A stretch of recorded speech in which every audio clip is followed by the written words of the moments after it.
Please consider supporting Unfound at patreon.com/Unfound Podcast, paypal.me/Unfound Podcast, or hit the join button on Unfound's YouTube channel. Ashley Standish Higgins was a 19-year-old from Costa Mesa, California. She was a rebellious type, but was very close to her family. On or around November 6th, 1982, Ashley allegedly took a trip to Las Vegas with a female friend. The friend returned. Ashley did not. She was never seen again. I'm Ed Dunsel, and this is Unfound.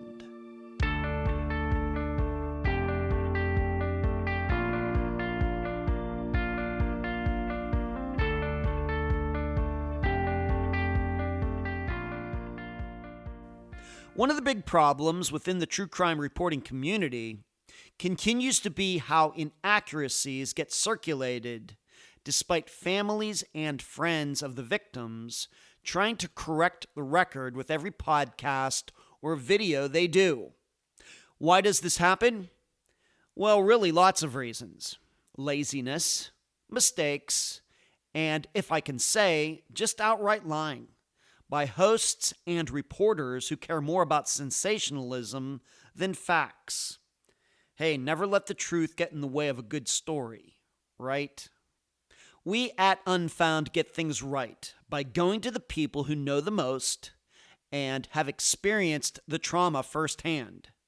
With this podcast, getting the correct word out on many disappearances that have been distorted over and over and over, like Keith Call and Sandra Haley's, Mara Murray's, and Peggy and Patty McDaniel's. Well, with Ashley Higgins, we are once again confronted with a disappearance where what the story has been doesn't match up with what the facts are. Where did Ashley actually go missing? Vegas, maybe. And now a summary of the case. This is brought to you by my friend Megan Linez's website, charleyproject.org.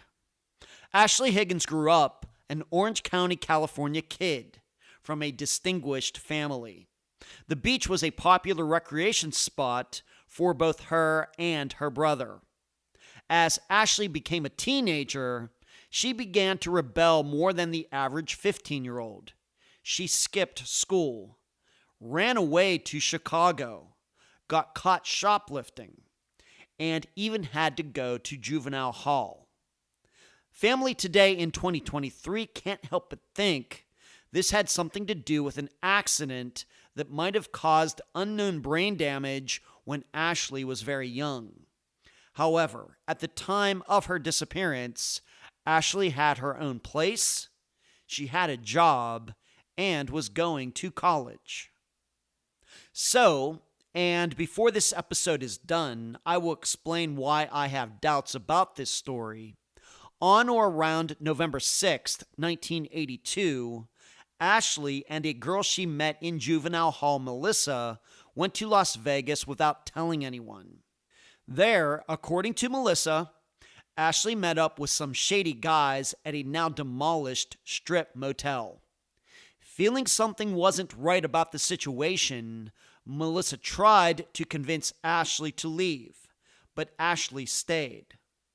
She was never seen again.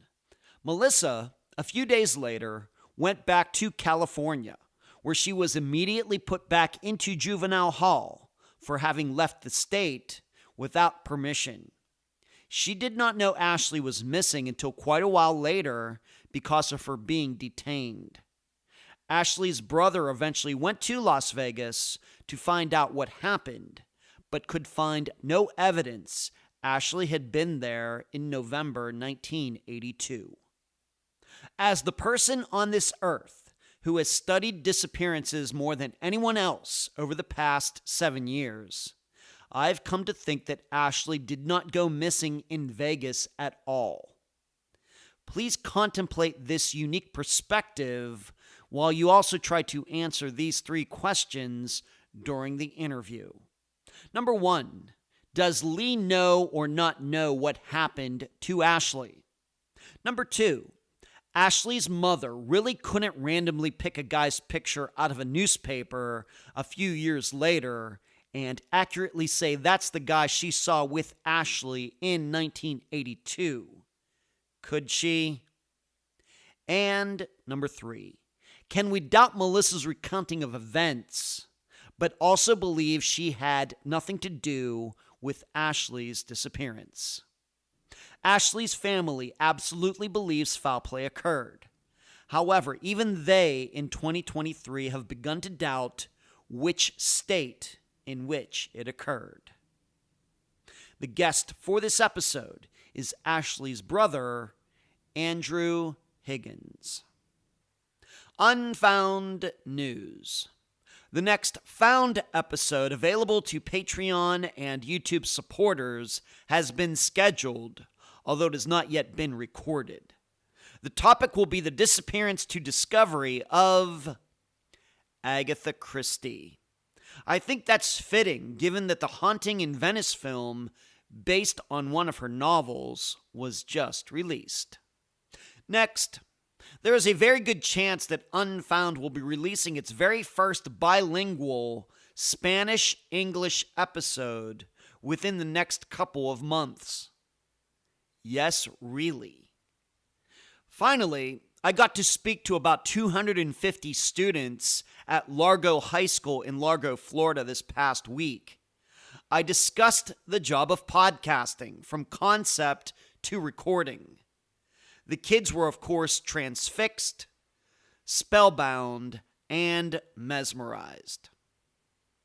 I think. I'm so happy to have on this episode of Unfound the brother of Ashley Higgins, Andrew Higgins. Andrew, welcome to Unfound. Welcome, Ed. It's a pleasure to be here. Everybody should know that I've been talking to Andrew. I don't know how long it's been. I don't think it's been a year, but most of, I think, 2023. He and I have been talking. I've gotten to know him very well. I find him to be a very interesting guy. He's into some things that I don't know anything about, so it's been very interesting hearing about his life. But we're here today to talk, unfortunately, about the disappearance of his sister, Ashley. So, in 1982... Andrew, why don't you just give everybody an impression of the Higgins family of like the 1970s growing up? I know I think you were Ashley's older brother. Why don't you just talk about your family a little bit? Well, I'm 5 years older than my sister Ashley, and we had what I thought was a relatively normal family life. My dad was kind of an interesting guy. He was sort of rich and famous in his day. He was friends with Hemingway back in the day. Wow. Ernest Hemingway. And he was the kind of guy that would be super rich for a while, and then he'd start a business, and the business would fail, and then he'd go get a job. And I think one year he made $6,000, which, back in the 60s and 70s, that was probably like making $100,000 a year today. But he would go kind of from being really wealthy to being really poor. Mm-hmm. He was a salesman, and he would... He had lots of wealthy friends, so if he had a business idea, he could pitch it to some of his friends, and he'd get investment money. And at one time, he actually owned the Luno schooner, which is the ship on the back of the Canadian dime. But my mom was younger than him, and she was like 19 when they first met, and he was probably in his late 20s. But they had lots of mutual friends, and he was an alcoholic, and eventually that caused my parents to get divorced. And it caused some problems, probably with my sister as well. I think when they got divorced, it helped that I was a little older than Ashley, so I was better able to cope with the divorce. And I think Ashley didn't have she didn't cope with it as well as I did. What approximately? What year did your parents get divorced? Approximately the year. I don't remember. I was in elementary school, probably late, like 5th or 6th grade. Mm-hmm. Something like that, or maybe even right around when I entered junior high, that they got divorced. And my sister had a horrible accident when she was in the 1st grade, and she was hit by a car in the face. The car was going about 25 miles an hour, but it threw her through the air. She landed about 20 feet away, and the force was so strong that it broke her hip, and she almost died. And that could have actually caused some of her problems. She probably had a closed head wound from that. She lost a bunch of teeth in her upper front teeth were gone, and like I say, she almost died from that. Would this have been before or after your parents got divorced? Do you remember? That was before they got divorced. From what I was told from my mother, the insurance money came in, for her injuries to health insurance, and my father took the money and went out drinking. Oh, and, I think that was kind of the straw that broke the camel's back with my mom dealing with my dad's alcoholism. And she was actually sued by some of the doctors, and in one case, because she was really poor at the time, and the judge basically yelled at one of the doctors and asked him how he got to court, and it turns out he drove his Mercedes to court, and the judge was like, this poor woman has 2 children and she's barely getting by, and you drove to the court in your Mercedes, and basically told the doctor that he should have been ashamed of himself. But of course, but course. That was I don't remember. I remember my dad drinking too much, but it wasn't that traumatic. There were times when he came over to pick us up when they were separated. Yeah. And he was drunk one time, and my mom refused to let him take my sister and I because he was drunk. Right. And then she called the cops, and I kind of remember that. I remember I was terrified. I wrote a note, and I was going to throw it over the fence because their neighbors next door they had a bunch of kids that I was friends with, and I wanted them to call the police. And I at the time I was pretty small, and I couldn't remember how to spell the word police, and I remember being very just crying in the bathroom because I couldn't write this note. And eventually somebody called the police and the cops showed up. But in those days, being drunk wasn't that big a deal, and in those days also hitting your wife, and I'm not saying my dad hit my mom, but you could actually commit domestic violence, and it also wasn't typically that big a deal. Times have luckily, fortunately, times certainly have changed, and I agree with that. Of course, you're a little bit older than I am, Andrew. I was born in 1970. But you're right, things even changed since when I was born in 1970 about how we look at domestic violence. I think all those things would be treated, luckily, a lot differently today. Was your, I don't have it in the outline here, but was your father still alive at the time Ashley went missing, or did he die sometime in the 70s, or no, what? He died when I was in college. He died. Did he? So he died probably, I don't remember exactly, but probably about 4 years before Ashley disappeared. Okay, that's what I thought. When he was still alive, he actually lived. We lived in Newport Beach, on the beach, and we lived at 5109 Seashore Drive, and he lived like on 67th Street. So he was only about 4 blocks from us. Mm-hmm. And Ashley would go over and hang out with him, and I didn't do that, because I was a little older, and I knew when I was a kid, I had a paper route, and my parents were getting a divorce. I would give my mom all my money from my paper route, and she would, she needed the money to buy food and pay rent and stuff, and I was sort of helping to support the family with my paper route, and I kind of was resented that, because my dad was actually, his parents were well off. He came from a pretty well off family, and he had money, so and he wasn't giving it to my mom, and like I say, times have changed. In those days, it was easier for men or for fathers to not really support their children, and my dad had a really good attorney, and the attorney would get him out of trouble, and in my opinion, the attorney was kind of a scumbag, but that's how it was.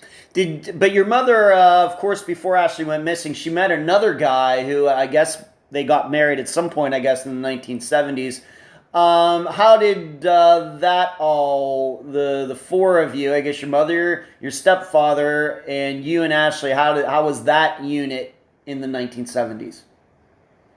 Well, we lived on the ocean front in Newport. It was the beach was actually my front yard pretty much. Mm-hmm. So that part of it was excellent. On the summers, my hair would turn white in the summer because me and my friends would spend every day on the beach, almost every day. I remember once we had to go inland somewhere. One of my parents' friends was having a party, and for some reason, my sister and I had to go with them. And I remember being traumatized by not being able to spend the day at the beach and having to go inland, And I couldn't imagine what people did inland, what kids did when they went out to play because they didn't have a beach, Right. to play on. Right. Who was the new guy that your mother met who ended up being your stepfather? If you want to use his name, you can. You don't have to, but how did they meet? What can you say about him? I don't actually know how they met, but his name was Robert. He looked a lot like me, so people used to think that he was my real father. Interesting. If you look at baby pictures of my real father and baby pictures of me, the only way you can tell the difference is because my real father's pictures were in black and white. But when I was a baby, I was like this splitting image of my father. Robert was self-employed. He owned a few laundromats. He was a real estate broker. Mm-hmm. And we had some issues. We all have issues, but he had issues. From when he grew up. Yeah. How did you get along with him? Being that you were 5 years older than Ashley Moore, maybe getting closer to adult than she was, how did you get along with your stepfather during this time? Robert and I got along pretty well. I remember I was 15, and Robert had lived in Spain for a few years, and so he'd been in Europe and stuff. So he was into wine, and I drank like a whole bunch of his wine, and then I got on my bike and rode my bike to church. I was heavily involved in church. I was in the church youth group, and I was probably drunk. And then when I came home, I felt so guilty that I confessed. And Robert's reaction was, it's not a big deal. If you want to drink some wine, just let me know. As long as you stay home and you don't go anywhere after you drink the wine, if you want to have a glass of wine in the house, you can have a glass of wine. And I think actually, from my perspective, we always want what we can't have. Yeah. If I tell you not to eat chocolate cake, and now you weren't even thinking about chocolate cake, but now you want it, So I think that was kind of a good way to respond to it, because after that, I kind of lost my interest in trying to drink too much. I mean, I still drank, too much sometimes in college and stuff, but I thought at the time that was actually, or looking back on it, I think that was a pretty good way of dealing with it. What was your perception of Robert getting along? Once again, your perception of Ashley and Robert getting along. How did those two get along? They had issues, but I didn't recognize it at the time. Okay. So there were some family issues in that regard. At the time, if you would have saw us at the time, if you look at pictures of us, we looked like a pretty normal, American family in the 60s and 70s, with all the 60s clothing stuff and all that. Yeah. Okay. Let's move on to just talking about Ashley now. You've already stated that very early on in her life, she sounds like what was in a very terrifying accident, head injuries, and we can certainly talk about that a little more. Maybe you do want to talk about that a little more, but about her personality. You're 5 years older. What are some memories of her going back to the 1970s, or education? What can you say about all of that? Well, I'll tell you, Ashley was very smart. She got good grades in school. I got good grades in school after I was in college. In elementary school and high school, I did not get good grades. I was not motivated. Ashley was way smarter than me, but she was also not very street smart. And Ashley was not cooperative. If I put my hand on the stove and it burnt my hand, and my mother would tell me not to do that again, I wouldn't do it again. It hurt. I wouldn't do that. And even if she just told me not to do it, and I hadn't actually hurt myself already, I would still not do it. If you told Ashley not to put her hand on the stove, she would just do it just out of spite, just because, you can't tell me what to do kind of attitude. And she was like that when she was a kid. Okay. And she just didn't have as much common sense as I do. Okay. Not that I'm the smartest person in the room, but she just didn't. She seemed to take risks and chances that were not completely necessary to take. That, and I don't know why she did that. I think that was just her personality. And getting hit in the face by a car probably caused her a closed head wound. And if you study people with closed head wounds, it has a number. It changes your personality. It can. You're right. Yeah, you're right. Yeah, it does a lot of things to you. They say that Hemingway, he had 2 or 3 plane crashes in Africa, and after the last plane crash, when they rescued him, he had fluid coming out of his ear, which is a sign that he had an internal brain damage. Right, for sure. And after that, he found it difficult. He couldn't write anymore.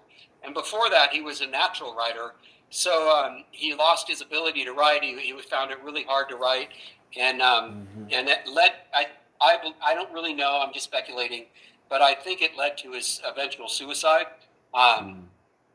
Was Ashley ever diagnosed? Being that she had this injury, obviously she physically, it sounds like, healed from it. Maybe appearance and everything. I've seen many pictures of a very attractive young woman at 19 years old. But what you're saying is maybe mentally or something. But was that ever an idea of her getting diagnosed maybe anytime?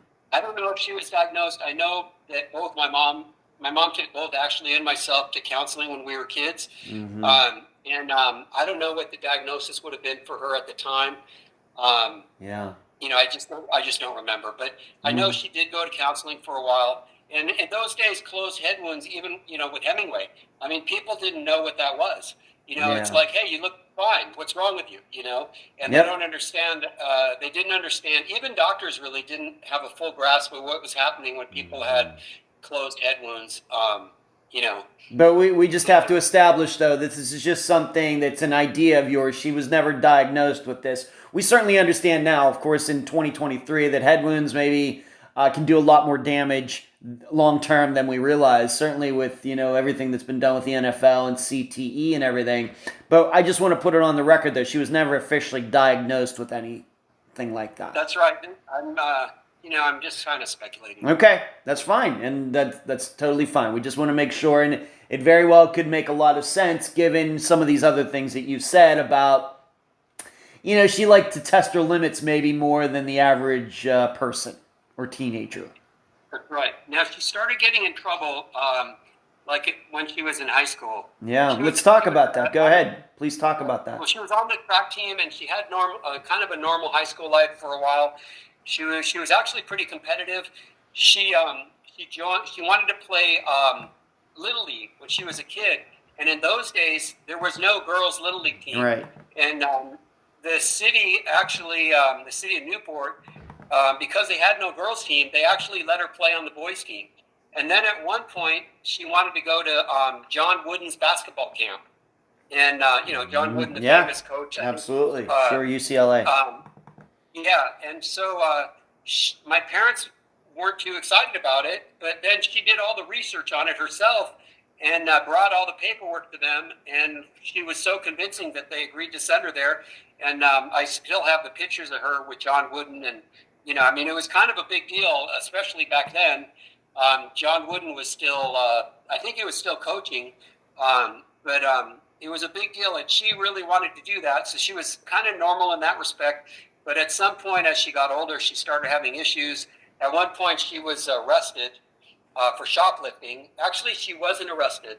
At the time, I was a police explorer, and the cop that was called didn't arrest her because she told him that I was a police explorer. He called me, and he talked the store out of not prosecuting her as a favor to me as a police explorer, which was a pretty big deal. Yeah. And I just went and picked her up, and then I told my parents about it. But she started having issues like that, and she ran away from home a couple times.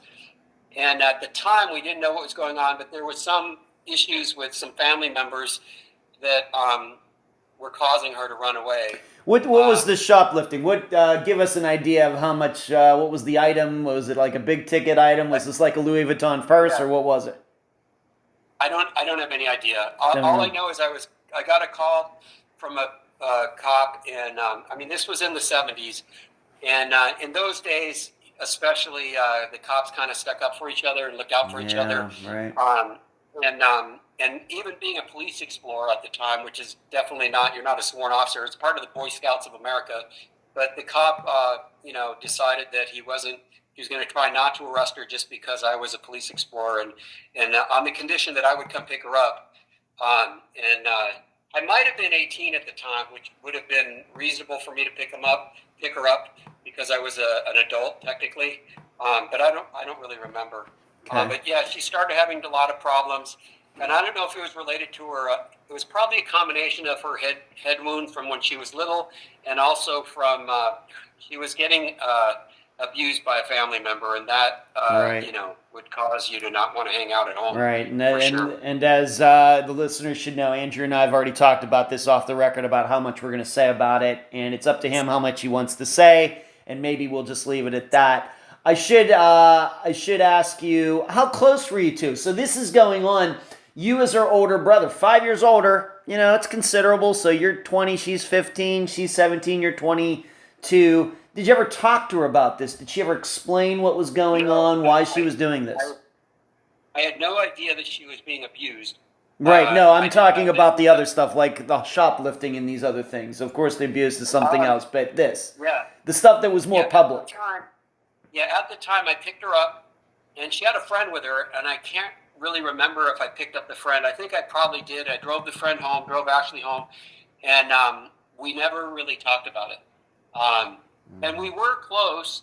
I'm not very stylish, so when I was younger, when Ashley was around, if I needed to go buy clothes, I would grab Ashley, and we would go shopping, and I would basically buy anything she told me to buy. I love that story. She would say, okay, this looks good on you, this doesn't, do this. And, especially at that age when I was dating and all that, she would give me dating advice and Right. So we were close. We did talk often. The last time I saw her, I had a Halloween party, and she came to the Halloween party. She was dressed like a bunny, and the last pictures I have of her are her dressed like a bunny at my Halloween party. And then, wow. And it was the most. I was heavily involved in church and stuff, so most of my friends were pretty nice people.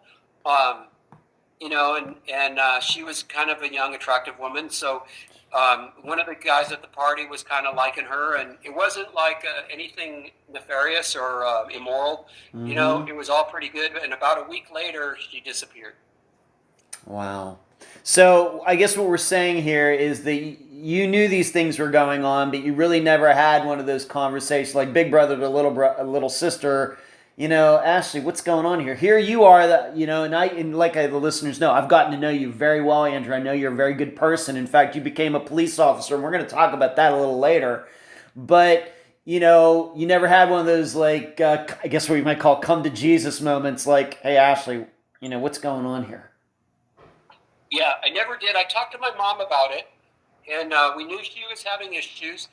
And at the time, we didn't connect the dots. We didn't know why she was having issues. All we knew is she was having some issues, growing up. She was going through some issues, and she kind of went through a stage where she lied a lot, and that made it harder to believe her when she started talking about possibly being abused. Now, I didn't hear the stuff about the abuse, right. But when somebody's stealing or shoplifting and doing all this kind of stuff, and then lying a lot about things, and then they come and tell you something like that they're being abused, it's easy to not believe them because, they're lying all the time. She's having all these problems. Why would we believe her? So that kind of worked against her a little bit. But it makes sense now looking back that, well, the reason she was having these problems is because of all these issues. But at the time we really weren't aware of a lot of this stuff. No, I think right. a lot, not as, even like with domestic violence and drunk driving, like we talked about, but also with these kind of health issues, head injuries, and abuse. All of this stuff has come a long way since the 60s and the 70s. It sure has, even since her year of 1982 that she went missing. Surely. 40 years has been big changes. Let's move on to this. You've kind of already talked about this, Andrew, that she ran away. Let's talk about Chicago. What do you remember about this? And in fact, you went there to get her.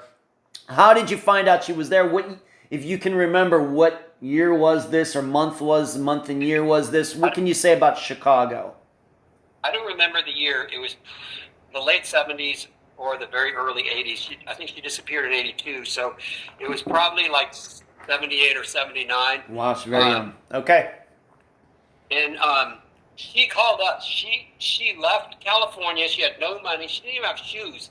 She found some shoes in a dumpster. They didn't exactly fit her. And somehow she got the money together to fly back to Chicago. She was working. I think I have to back up a little. She was working at a jewelry store at Sears, back when Sears was around. Mm-hmm. And she made friends with this guy Lee. Okay. And Lee, I believe, in my opinion, Lee was a recruiter. Just like baseball teams have recruiters, Lee was a recruiter. He was like a small-time pimp, and he was a recruiter for bigger, pimps higher in the food chain. Okay. And Lee was in Chicago, and Lee talked her into coming to Chicago. She ran away from home. She went to Chicago, and when she got there, she realized that the situation was not ideal. So, that's putting it mildly. Yeah, that's putting it in the nicest way possible, for sure. Yeah. Yeah. So she called my mom and basically asked my mom to rescue her. And she couldn't really talk in front of Lee because I think Lee was going to work her as a prostitute. And anyway, so my mom and I got on a plane. We flew to Chicago. We called Chicago PD, and we went to a detective bureau. And I tell you what, those guys couldn't have been they basically stopped what they were doing to take care of us. Wow. We had 2 detectives assigned to us. We found where Ashley was at. Lee was there, we basically, long story short, we got her out of there. And the 2 detectives, like I say, they couldn't have been more supportive and helpful. And then when we got back to the precinct, where these guys, they were detectives, the detective precinct, the captain of the precinct, they did some paperwork and stuff, and then they drove us to a hotel near the airport. Our flight didn't leave back to California till the next morning, but he checked us in. He pulled out his badge and he checked us in as, the Smith family of 3 or whatever, and told the clerk that, we wouldn't be accepting any calls. I think he said that Robert, my stepfather, could call, but other than that, we weren't there. That he wasn't, the clerks, the hotel wasn't supposed to acknowledge that we were at the hotel if anybody called. So they were just super supportive, and they actually, I remember driving when the captain was driving us to the hotel, and I told him I was a police explorer, and he talked to me about being a cop and working in law enforcement. And they were just, all of them were just, shining stars. They were all super nice. They were all super helpful. They helped us get Ashley back. Did they do anything to Lee? Did Lee get in any sort of trouble that you remember from the Chicago incident? No. I was offered the chance to go in and beat Lee up, and I was told that I wouldn't be disturbed if I wanted to do it. Mm. And at the time, I declined that. And I'm kind of glad I did, because later, when Ashley disappeared, Lee actually gave me some good advice. I don't remember what the advice was, but I remember at the time. We'll get to that, Andrew. I just want to stick on Chicago for a little bit. That's fine. So just to be clear, Lee, though, we believe this is the same Lee that eventually we'll get to back to California and Lee, but he didn't get in any trouble. He didn't get charged with anything, to your knowledge. No. We went in there. They made sure that I was safe. They got my sister out of his apartment. He was in the apartment. They got her out, and we headed back to then from there we went to the detectives precinct, or whatever they call it, and then within a few hours we were on our way to a hotel, and then the next morning our plane left and we left back for California. The way you remember, of course, a flight from Chicago back to LA is going to be a couple hours. During this flight, do you remember talking to Ashley, your mother talking to Ashley? Did she show any remorse? Oh, man, I really messed up. Do you remember any of that? No, I don't remember any of that. I don't remember having any conversations. I don't remember any part of the flight back. I don't think we talked about the situation at all. Maybe my mother talked to her about what was happening, but I don't remember hearing any. We were all sitting together, and I don't remember hearing any interesting conversations about anything. We did find some cocaine. Oh, my. She had like a little vial of cocaine in her purse. Oh, my. And that's about when we found that, we destroyed it. I think I flushed it down the toilet or something. But I guess in those days you could actually get on a plane with a vial of cocaine and nobody would know. Yeah, Nowadays, once again, that's changed as well. So you go and rescue her. That's my word. Rescue her from Chicago. You get back to California, and what does she do with her life until the next time Lee pops up again? What do you remember about those months after you get back? Well, she continued to get into trouble, and she ended up in juvenile hall, and at one point. And she also, though, in the process of this, got her own apartment, and she was going to college, and she had 2 or 3 jobs, and she was going to college, and she was doing okay in college, and she was studying to be like a nurse or an LVN, something like that, and okay. And like I say, she worked at this job at Sears. She also worked at a retirement place where she would help, like a boarding care kind of place, and she was like an assistant, and do whatever she had to do there. And she had another job. I forget what the other job was. And she worked on the jewelry job. That's where she met Lee, this Lee guy. But she had her own place, and at some point, Lee was sort of staying with her. I don't believe he was paying the rent. I think my stepfather was paying her rent at that time. All right, so I just have to jump in here and ask. I'm not jumping in because we're right on topic, but I just have to just make sure that everything is clear for the listeners. So they're in Chicago together. You bring her back, and at some point, Lee comes from Chicago to LA and I guess hunts down Ashley again to the point that they're living together again. Well, it wasn't exactly like they were living together, but he was staying with her. So I think he was staying with her. They were obviously they were roommates. It was a studio apartment that she had. It was actually a nice big studio, but he would stay with her from time to time, and I'm sure that he wasn't chipping in for rent. She had a dog. Here's a good story. She had a dog, and one time Lee went to the restroom, and he left his shirt on the floor in the studio. And when he went into the restroom, the dog was a puppy, but the dog walked over to his shirt and peed on it, and then went back and sat down somewhere else. And then when he came out of the bathroom, he grabbed his shirt and he left. And at the time, he was yelling at Ashley about something.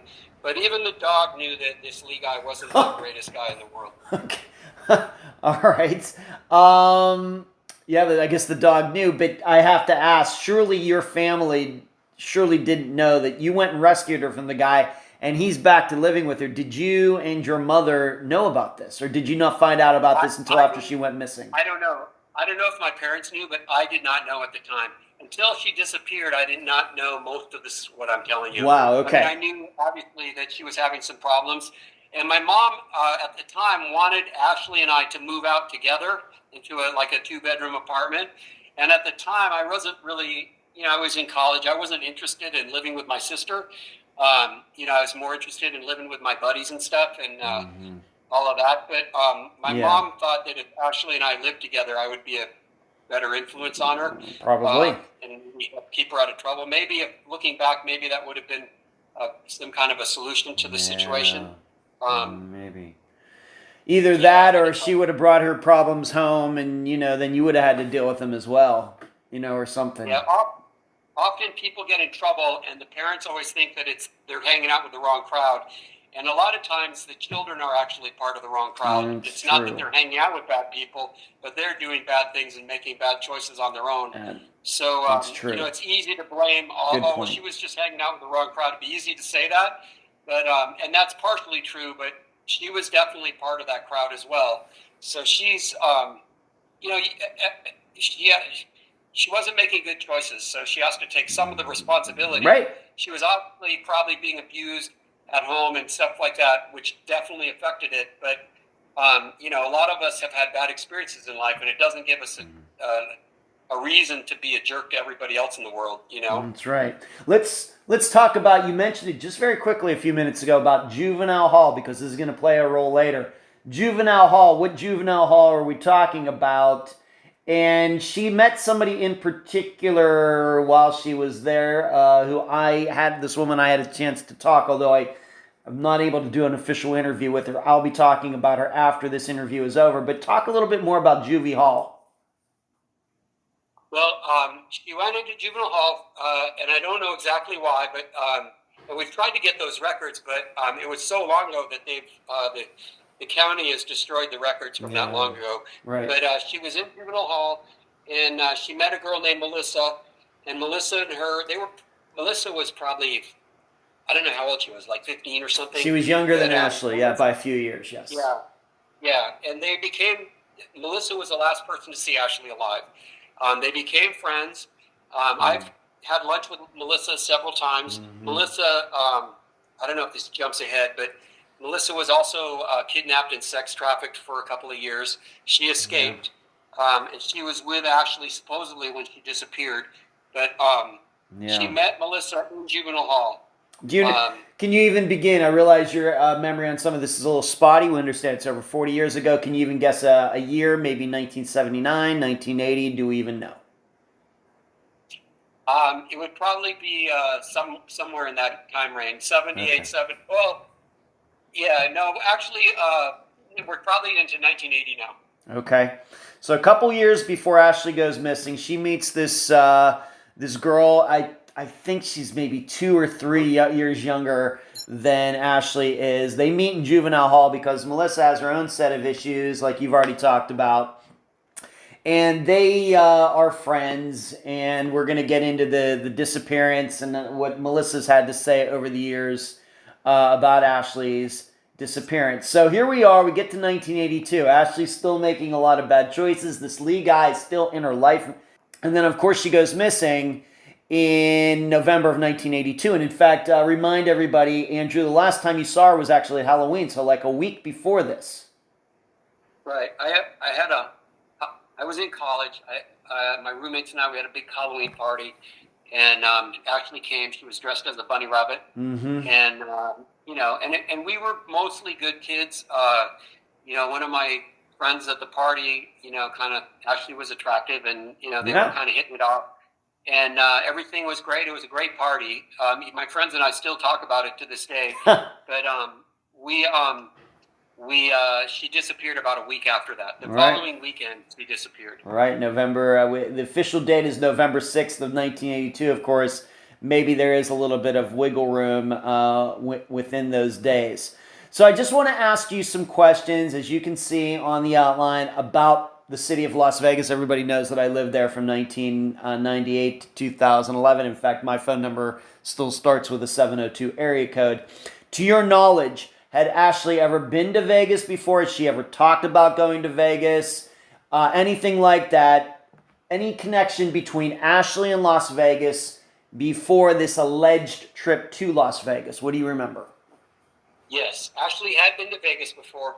I think that she was going to Vegas every once in a while. She would go to Vegas to make money. I think she was prostituting herself out in Las Vegas for money. All right. So she was working 2 or 3 jobs and going to school full time. And I think once in a while she would go to Vegas and just spend a weekend working, so to speak, and make a little extra money. That's what I think was happening. I don't know for sure, but that's my opinion. This is something, though, just to be clear, though, Andrew, that this is something that maybe didn't occur to you till after she went missing, or was your suspicion, your mother's suspicion? Yeah, no. Most of what we're talking about is stuff that I put together after she went missing. So, once again, just thinking this in pre-disappearance terms, had Ashley ever mentioned to anybody about going to Vegas? I know what your suspicions were afterwards, and I totally get that before. She told my mother she had been to Vegas, and I believe she was going there to make money. I think that's why she was going to Vegas. I don't think she was going to see a show or gamble or anything like that. I think she was going to, she figured out that she could make money, by selling herself. And the listeners should know it's as a person who lived in Vegas for 13 and a half years, it is a well-known thing that come the weekends, There's certain flights, Southwest usually, from like Burbank and LAX and John. What is it? The one down in Orange, the other airport down in that. There will be exotic dancers and working girls who will get on those flights, fly into Vegas on Friday evenings, and go back on Sunday nights or Monday mornings because of the work they can do in Vegas. This is a well-known thing that continues to this day. So, well, Ashley was probably partaking in that endeavor. Yeah. Okay. So let's get to the disappearance. How did your family figure out that Ashley was missing? Obviously, you did not know about a lot of these things that were going on, including her living with Lee. How did your family figure out she was missing? Do you remember? Well, my mom tried to get a hold of her, and she wasn't responding. She was gone. So I think she might have told my mom that she was going to Vegas for a weekend. Mm-hmm. She didn't come home. My mom went to her apartment. She wasn't there. She had a dog, and I don't remember. Maybe she had left the dog with my mom for the weekend, to take care of the dog. But she had this dog, and and she, there'd be no reason why she wouldn't come home. And also, here's something else. My father, my real father, his family was well off. When he died, my sister and I inherited $42,000 each. So at the time, back then, $42,000 would probably be, $88,000, $100,000 today. It's quite a bit. It's not a huge amount of money, but it's not a small amount of money either. Yeah. And if we thought, well, if you were, got pregnant and you were embarrassed or ashamed, because she's hanging out with this Lee guy and he was a black guy, so maybe she got pregnant from him. And, in those days, that would have been a little scandalous. So maybe she was embarrassed and she just ran away. But if you were pregnant and running away, you'd do it with $42,000 in your pocket as opposed to just running away. And she didn't do that. She just disappeared. And the money we kept the money in trust for her for a long time. Mm-hmm. And then eventually my mother inherited the money. But, so it's like that's why we believe there was foul play, because all of a sudden she's not there. She had jobs, she had classes in school, and she just didn't show up. And then so what did your family do? She's not around. I guess she had a car. I guess was her car still there too? Yeah, I think we sold her car eventually, but she had a car. We had to move her stuff out of the apartment eventually. You keep the apartment for a little while, but then at some point you realize that she's not coming back, or she's, at least not right now. So we closed up the apartment. My mom took the dog home and basically adopted the dog. And when the dog died, it was actually pretty traumatic for my whole family, because that was kind of our last living connection to Ashley. Mm-hmm. I remember I took the dog when the dog was really old, and when I took it to put it down, I was literally crying like a baby. And the vet, I was actually so pathetic that the vet actually gave me my money back for whatever it cost to put a dog down. But the vet said, "Hey, just don't even worry about it." So he was actually pretty nice about it. Who filed the missing? When and who filed the missing persons report? We know this November. My mother filed the missing. Yeah, my mother filed the missing person report. The original report was filed by her. The Costa Mesa PD did some background. Obviously they investigated it, and that's where we got a hold of Melissa, and Melissa told us. I can go into. You want me to go into? Yeah, well, let me ask you some things. First of all, of course, Lee was Lee questioned. Was he there around at the time? Did the police talk to him in 1982 or into 1983? Did they talk to him? I don't know. I would assume they talked to him, but that's an assumption. Okay. I would guess that Lee was talked to, because we did have some, I worked law enforcement. I had friends that worked at Costa Mesa. A buddy of mine was actually chief of police there for a little while. And so they did have some pretty good detectives that handled the case. Mm-hmm. And I would assume they would have talked to Lee at some point. I talked to Lee. And like I said, at that time, Lee actually gave me good advice. And the way he gave me the advice indicated to me that he wasn't involved in her disappearance. I believe that Lee was a recruiter for bigger pimps that are higher on the food chain than him. Okay. But I don't believe he had anything to do with her disappearing. I believe she was kidnapped, sex trafficked, and eventually probably murdered. But I don't think Lee had anything to do with it. When you spoke to Lee, did he mention anything regarding Las Vegas? Ashley going to Las Vegas or going there with anybody to Las Vegas, anything? Yeah, I don't think he really was involved with Ashley too much at that point in Ashley's life. Okay, very good. That's my opinion. They might have known each other. I mean, they knew each other, and they might have talked once in a while. But at that point, I don't think he was living with her, and I don't think he was a big part of her life. Okay. So when does this girl, who is a little bit younger than Ashley, Melissa, when does she come forward? Had you and your mother ever heard of Melissa before the disappearance? Do you remember? I don't know. My mom might have known of Melissa because when Ashley was in juvenile hall, they were buddies or friends or whatever. So, I know Melissa had been doing some prostitution. I know eventually she was kidnapped, sex trafficked for about 2 years, and she had to escape. She jumped out of a van on the freeway, and they were probably taking her to be murdered. In the sex traffic world, you don't have much of a lifespan. You know, when you start getting into your older 20s, you pretty much get whacked. Right. So eventually, at that point, she was getting a little older, and right. I'm going to ask you, when did Melissa come forward about this Las Vegas story? I don't know the details.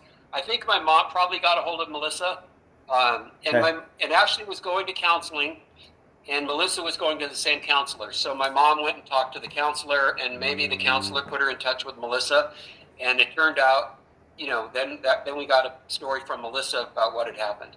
Okay, so your mother knows about Melissa. Ashley goes missing. It occurs to your mother, maybe we need to ask Ashley about it. And that's when Ashley comes up with this story that is now the official story, at least for the last 40 years, that the two of them went to Vegas and only one of them came back.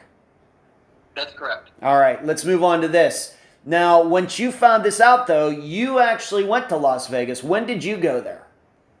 Well, when I was a cop, I told my lieutenant about my sister, and I told him that I was taking a vacation and I was going to go to Vegas, and I had been investigating my sister anyway, but I told him I was going to go to Vegas and do some investigation, and basically my lieutenant gave me the blessing from the police department. He asked me, he said, please don't kill anybody when you're there. And he basically, gave me the sign of the cross, which is, kind of a joke, but he was basically telling me that I had my department's approval where I could go to Vegas. I could badge myself with the local Vegas sheriff's office and all that, and tell him that I was a police officer investigating this. So I went there, and investigator, met me, and they were very cooperative. Let me tell you, when I was a cop, I handled some missing persons cases, and I always tried to do the above and beyond the call of duty there because of my sister. I actually got commended. I got attaboys for writing, for finding kids when they were reported missing. I would find the best chance of finding someone is within the first few hours. So I would usually find the kids. But if it were your sister or, your family member, I could do a pretty good job of investigating it.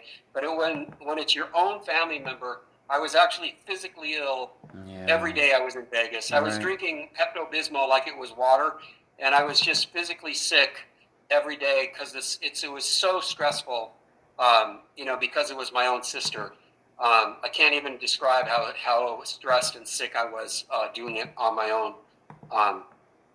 But I went to the coroner's office. I looked at all their John and Jane Doe body parts. I found, looked at their files on the prostitutes, that they knew of that were working in Vegas. They had lots of mugshots of prostitutes and that kind of thing. We found one girl that looked a lot like Ashley, but I could tell. The detective wasn't sure, but I could tell right away it wasn't her.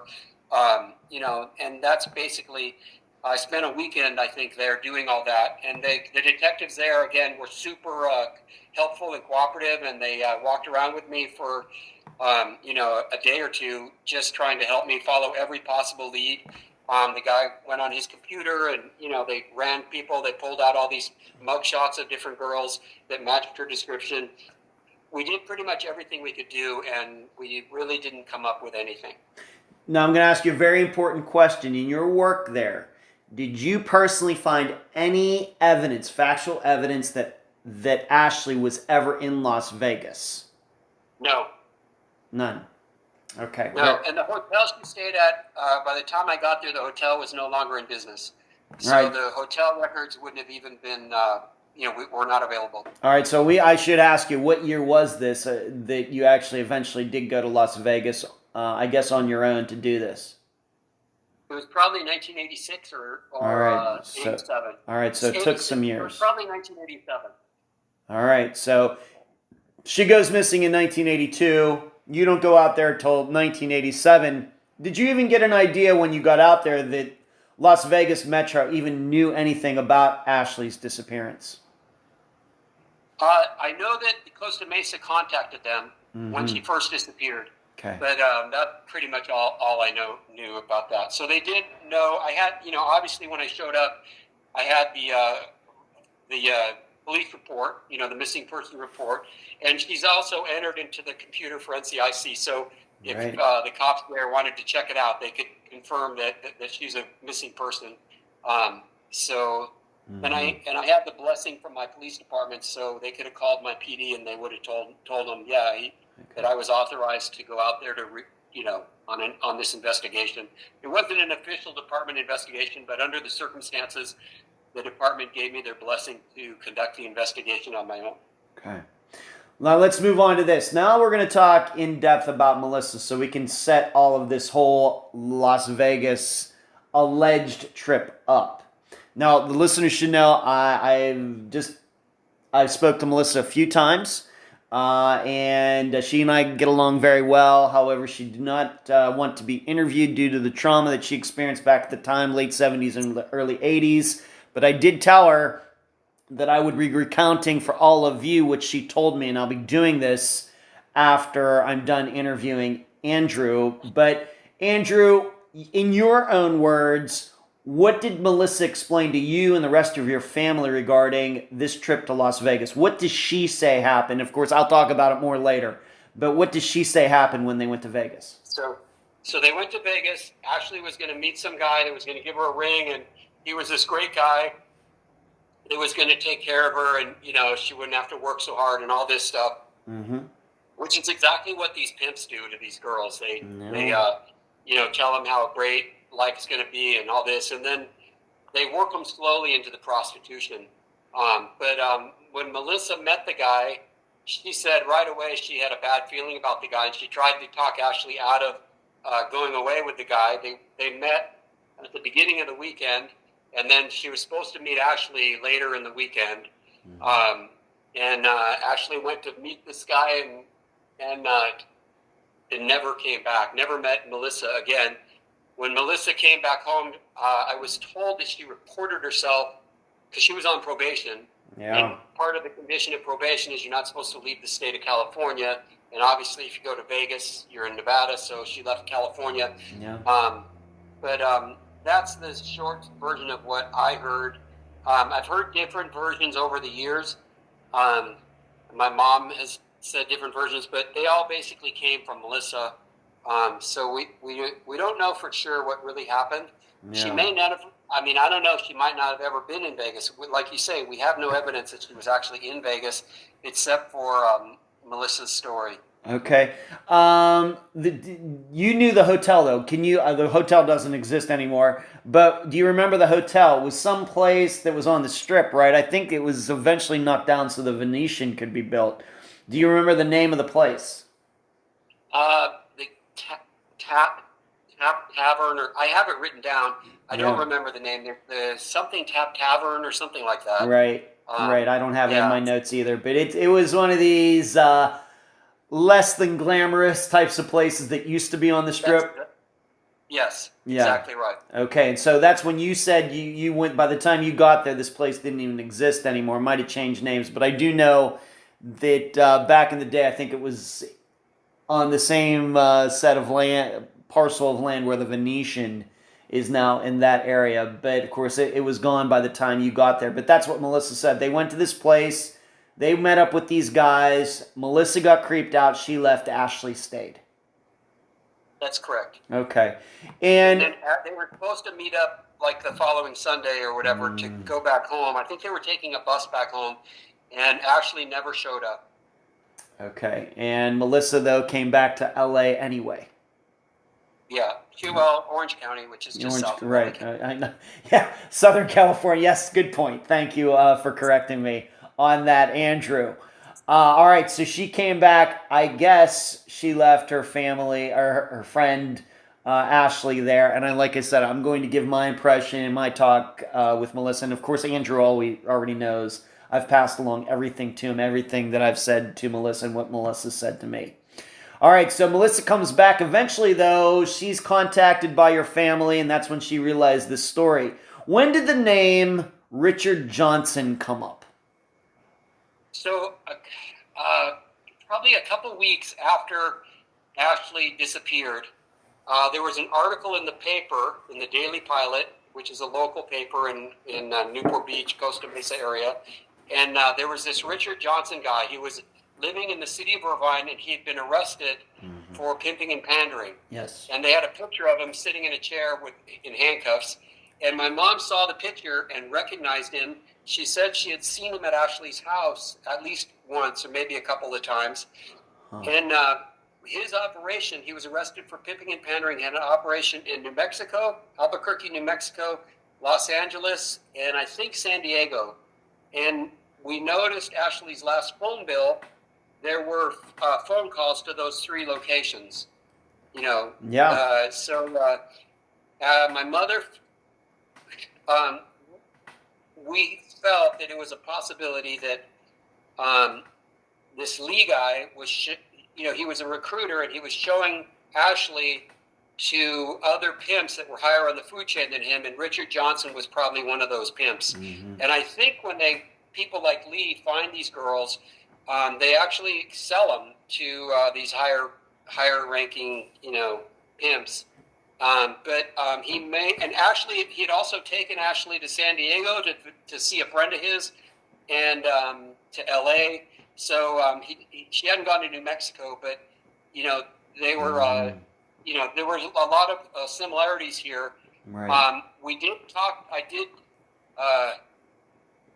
So that's where Richard Johnson came in. Richard Johnson was, I don't know if he was convicted, but he was told they released him on the condition that he wouldn't come back to California, basically. Right, I remember us talking about that, yeah. Yeah, I talked to a sergeant that was the vice sergeant at Albuquerque PD at the time, and he knew Richard Johnson pretty well. He knew who he was, but he had never seen my sister. So, Okay.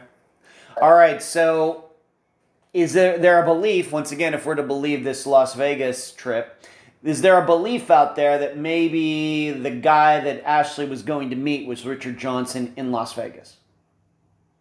I don't know. I really honestly don't know. I don't think so, because I think Melissa has seen pictures of Richard Johnson, and at this stage, she said even if it was him, she might not be able to recognize him, because it has been a long time. It has been. It has been. I just want to talk to the listeners now for a little bit. Now, you should know that I did, when I found out about Richard Johnson months ago, I did track him down. I did find some information. Andrew's correct, although I don't know if it was a few months after the disappearance, but there is a picture in the early to mid-1980s in a Southern California newspaper that does show Richard Johnson in this picture. I found this picture. It will be available on Facebook and on Unfound's website if anybody wants to check that out. This picture that Andrew described, I was able to find it. It's exactly as Andrew states. What I also found out about Richard Johnson is that he was rent out of the state of Colorado for pimping, prostitution, and he lost a bunch of cars. He lost a house. And in fact, he fought the state of Colorado in these charges, like the whole way up to like the Colorado Supreme Court back in about 1976, 1977. There are many, many articles from Colorado about Richard Johnson. However, on the other hand, regarding him in California, the only thing that I could find is what Andrew is talking about, that eventually he was charged with what Andrew said, but that's the only story I could find. I could not find anything about Richard Johnson, any information connecting him to Nevada. I could not find any information connecting him to New Mexico. Of course, one of the problems is there are so many Richard Johnsons out there. But Richard Johnson had a long history of prostitution, pimping, and all of that, whatever other charges he was getting, well before he ended up in Southern California. Once again, I'm going to ask you, Andrew, do you know if Richard was ever asked about Ashley? I don't believe he was. From what I know, nobody ever asked him. At the time that we heard about Richard Johnson, we had a private investigator looking into this. Yeah. And the private investigators, the guy that owned the firm was a former Newport Beach police officer that had medically retired, and he had a bunch of former cops. So they were pretty squared away investigators. He also had a guy that worked for the CIA that was working for him, and they all worked the story or the case with me. But I don't believe they at that point. I don't think they had access to Richard Johnson, and other than the Albuquerque sergeant telling me that he confirmed basically what you just said. He was doing the same thing he did in Colorado and New Mexico, pimping and pandering. But the sergeant I sent him pictures of Ashley, and he didn't recognize Ashley. He said he'd never seen Ashley before. And he was the vice guy that knew all the prostitutes in Albuquerque anyway. And I guess what we're also saying here is the connection between Richard and Ashley was made because of your mother, stating that at one point she had seen a guy over at Ashley's, and then she saw the picture in the newspaper and made that connection. That's correct. And absolutely, yeah. Okay. Correct. Let's move back to Lee. Now, you've stated more than once so far in this interview that he was actually at least a little bit helpful with all this. How was he helpful? Well, honestly, I remember calling him, and he was, in my mind, he was a suspect. Yeah, of course. But when I talked to him, I don't remember what he said to me, but at the time, I remember thinking that, sometimes when people lie, you can kind of tell that they're lying. But when he would talk to me, he was surprised to hear that she had disappeared. It was kind of obvious that he didn't know she had disappeared. So if he had been involved in it, he would have known. And then he kind of did his best to give me advice on how to try to locate her or find her.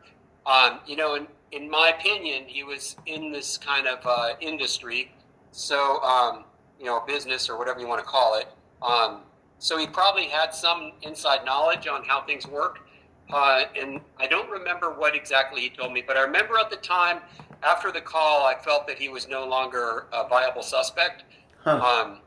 He might have been partially responsible for her going down this road to where she was in a place where she would get in trouble like this. Yeah. But I don't think he was involved in her kidnapping. I could be wrong, but I don't think she was involved in her disappearance. Okay. So, and he said, did you tell me at one point he tried to call around? Do you know, just to be specific, do you know if he ever tried to track Richard Johnson down in any way, or was he also unsuccessful in tracking Richard Johnson down? I never tried to track Richard Johnson down. Okay. I probably should have done that, but I for some reason I didn't think to do that. I don't know if the Costa Mesa cops did that either. They probably should have if they didn't, but right. I don't really know. Right. All right. So Lee, surprisingly, at least on the surface, I guess we might say, was trying to be helpful, acted at least a little bit concerned. And listeners should know that I did track Lee Pippin down, as I stated earlier. He is still alive. He has a Facebook page. I've tried contacting him. He's not gotten back to me. Now lives in Arkansas, which is where I believe he was originally from in the first place. And I did find something about him in an LA paper having to do with local taxes. He was delinquent. Not long after Ashley went missing, he was delinquent on some sort of tax, and it was listed in the paper for some reason. But it's certainly the right guy. There aren't a lot of Lee Pippins out there in this kind of age range. We should note it. Lee Pippin, quite a bit older than Ashley, right? Yeah, I don't remember exactly, but Okay. Ashley was, she was, when she first started getting into trouble, she was like 14, 15 years old. So, and when she disappeared, I believe she was 20. Yeah, So 19. he Yeah. would have been probably in his mid 20s or something like that. Yeah, I think he's. Of course, Ashley, I think she was 19, so she's been 41 years, so she would be 60 now. I think he is well into his 60s, if not early 70s now, Lee. Yeah. So there you Well, go. Now I'm going to ask this. I'm going to ask this question very, very delicately, but this is really not you talking, Andrew. It's somebody else talking. In the course of all this, did some detective, I guess in Southern California, raise the possibility that neither Lee nor Richard nor any other pimp was responsible for Ashley's disappearance? Did a detective tell you that he thought the person responsible was a little closer to home? right. Well, Ashley was she was basically being raped and molested by a family member. Okay. So we can't prove it. The family member confessed to us that it was happening, but that's still not proof. And Right. if you call the police on somebody that confesses something like that, as soon as the cops show up, they're going to deny it. And if you don't have any other proof, then you really just have hearsay. So, but we believe that that's probably why she kept running away, because she was being molested. I mean, you couldn't blame her for that. She probably did have problems from her car accident when she was little, but that's probably why she was running away, because she was being molested. And at first, she reported it to my mother, and my mother didn't believe her because, like I say, she was lying and getting arrested for shoplifting and all kinds of problems. I mean, Yeah. she wasn't giving us much reason to believe her. I didn't know about this until after she disappeared, but yeah, she was probably molested and raped, and she was just trying to escape. And when I was a police officer, I worked prostitutes, and I had a beat, and I worked with prostitutes in my beat. I actually kind of enjoyed it because it was kind of challenging. You have to have relationships, not inappropriate relationships, but you have to have working relationships with these people in your Right. beat. And most of these girls, almost all of them, they're all on drugs. They were all raped by their fathers, brothers, uncles, whatever. They all have those kind of stories. And a friend of mine's sister worked as a stripper for a while, and I kind of knew the family pretty well. And I used to talk to her sometimes. And all the strips, she had a drug problem, and that's how she got the job, because all the other strippers at the strip place had drug problems, or they were raped by their fathers, brothers, uncles, whatever. They all had those kind of stories. Probably not 100% of them, but most of them. Yeah. So that's probably what happened to Ashley. That's probably what drove her into the, prostitution. If you're getting raped for sex, and you kind of learn to separate yourself from the sex, and it becomes just another act, just like stepping on an ant or kicking a ball. And if you learn that you can monetize that, and it's no longer this personal sex is kind of personal to most of us, and it's loving and all that kind of stuff. And if it just is an act, then it's not that big of a stretch to start charging people for what they're already taking from you, Right. or is already being taken from you. So I think that's kind of where Ashley went. And there's a whole psychology with these pimps, how they come in and they talk nice to you and they're going to solve all your problems, and there's a whole method that they have. And then once they kind of get you into trusting them, then we're having problems with our bills, and I have this friend Joe, and maybe you could just give him a hand job, and he'll help us pay our rent. And then from there, before you know it, you're working the streets for money. Right. It's I guess my question, though, is even despite us talking about Lee, despite us talking about Richard Johnson, who's certainly Richard Johnson is a bad guy. It sounds like Lee is a bad guy, too. But despite all of this and the things Ashley was doing on her own, there was at least one person who in law enforcement that kind of took a different angle regarding that this might be closer to home, despite all of this other information. Yeah, well, I investigated this, and I, everything we've talked about, I investigated it. Yeah. And then one day, a couple of Costa Mesa detectives came to our house, and they were they were doing our DNA, so they can enter our DNA in the system to see if they find any bodies with Ashley's DNA. And one of them said, "What about the idea that the family member that was probably raping Ashley, could that family member is now dead, but maybe that person, if you're a child molester, you don't want to be outed, you definitely don't want that to happen." And the family member was actually probably molested when he was a child, and then also he was, he had a Bible in his glove box of his car.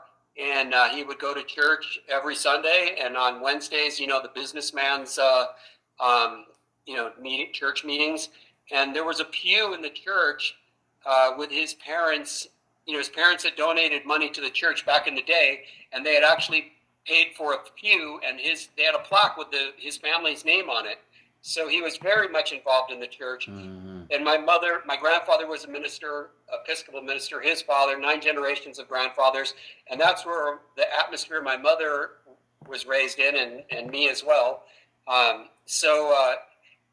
would you suspect somebody, that was not exactly a priest himself, but sort of a, very religious and, person. But I'll tell you, one of the first things I learned in law enforcement is, in the Dick Tracy comics, all the bad guys have 5 o'clock shadows and funny noses. And in real life, the bad guys look just like everybody else. Yeah, they do.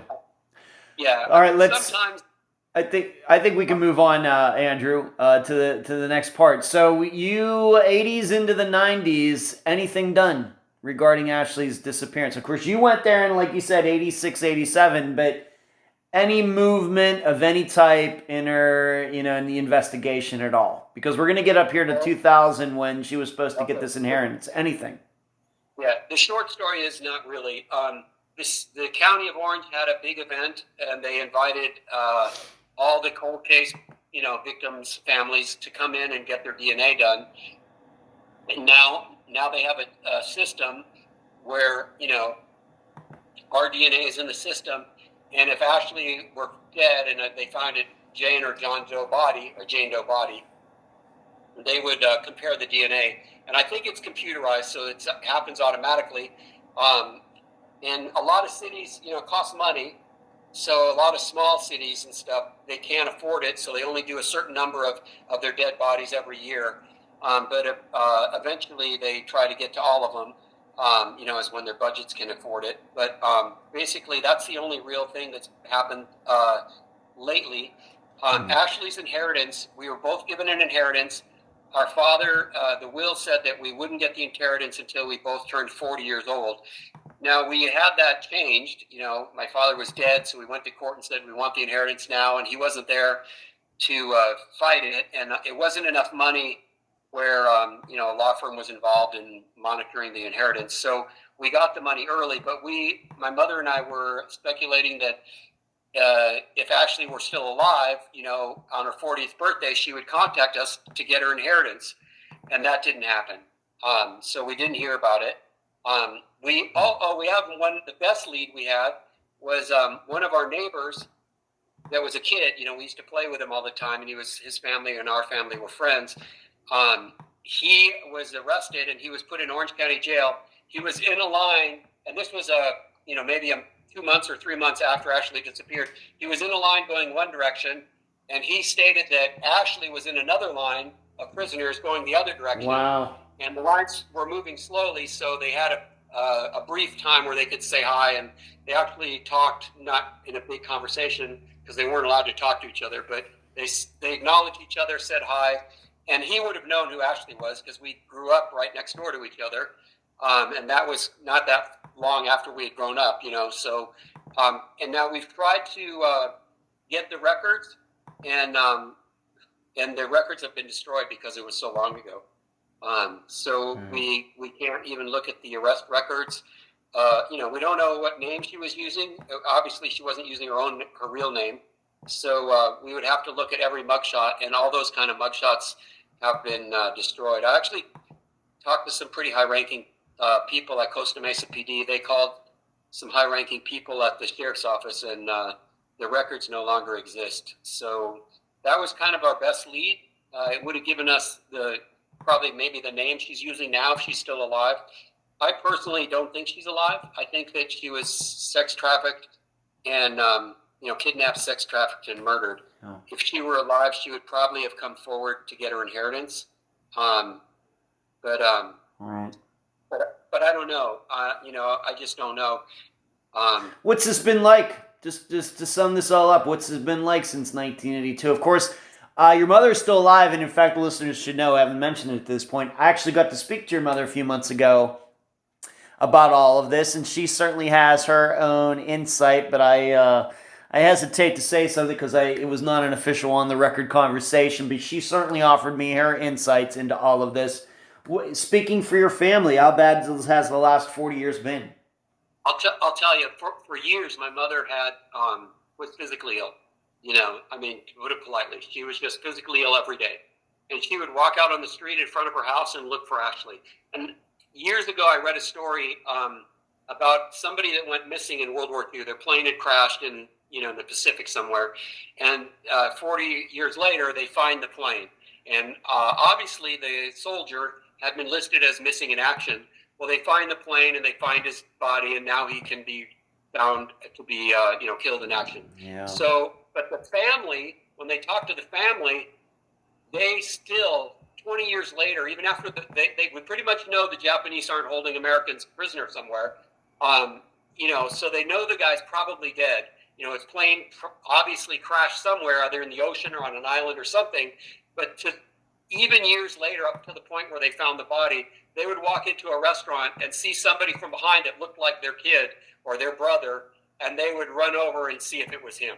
They would walk up and look at his face. And I did that for years.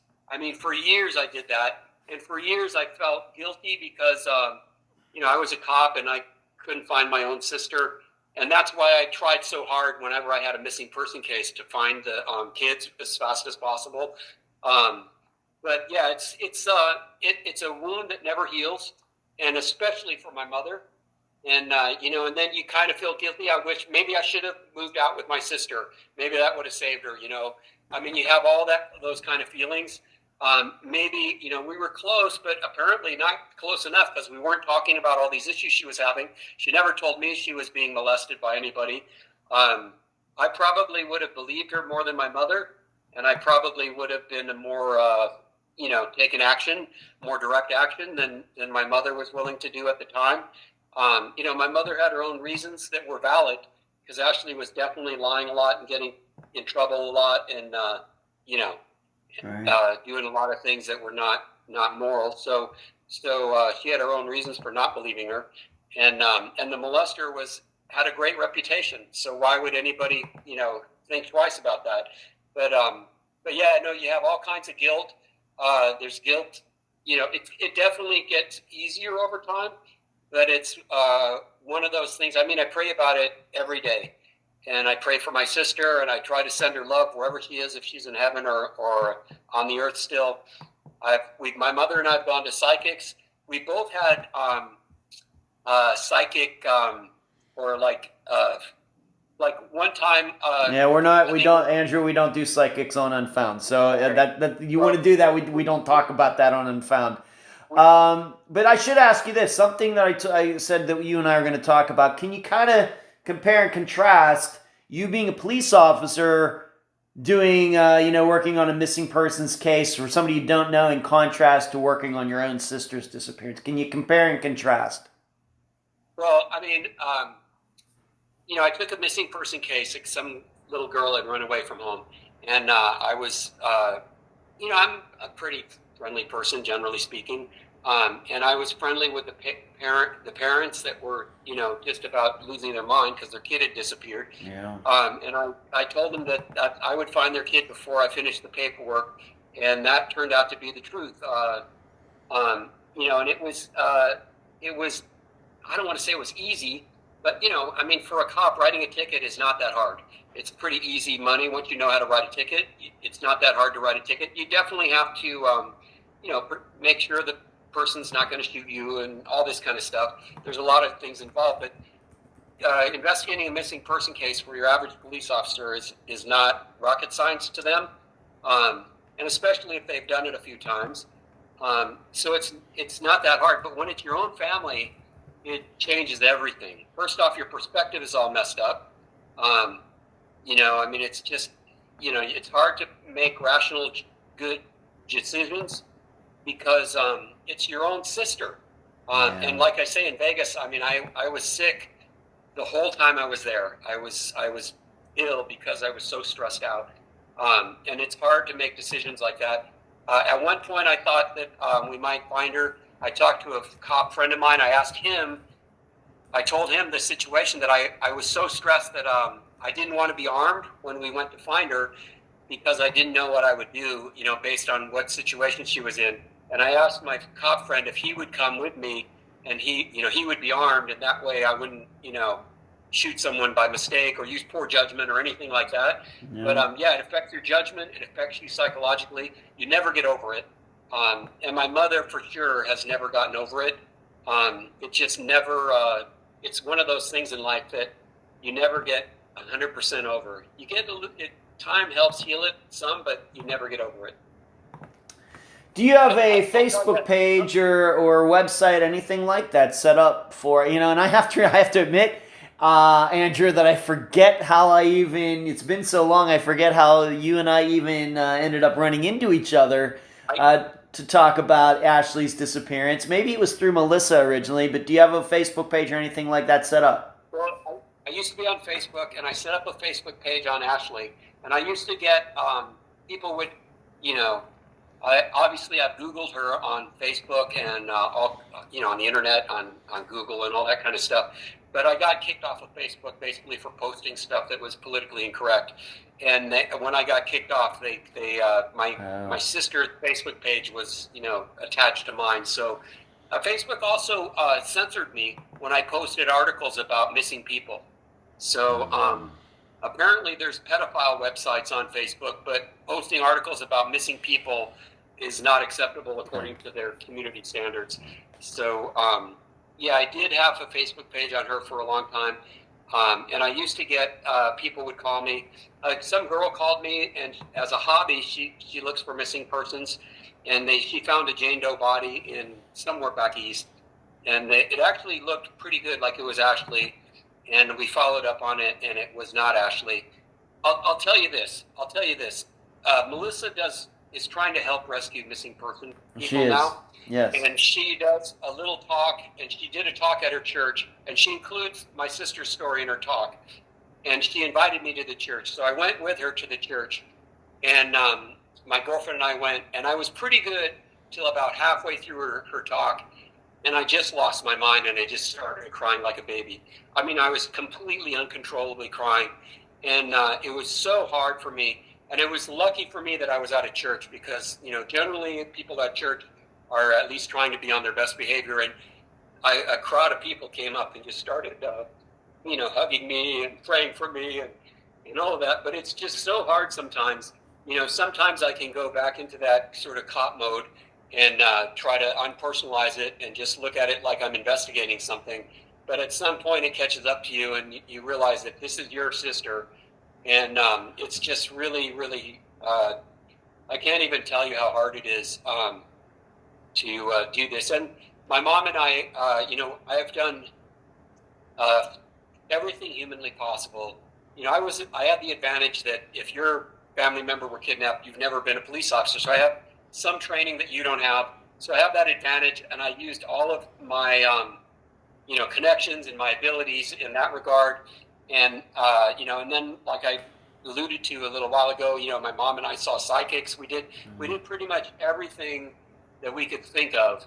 And obviously we didn't start with the psychics, but after you go through a lot of the other normal, legitimate, whatever you want to call it, avenues, and nothing is solving your problem.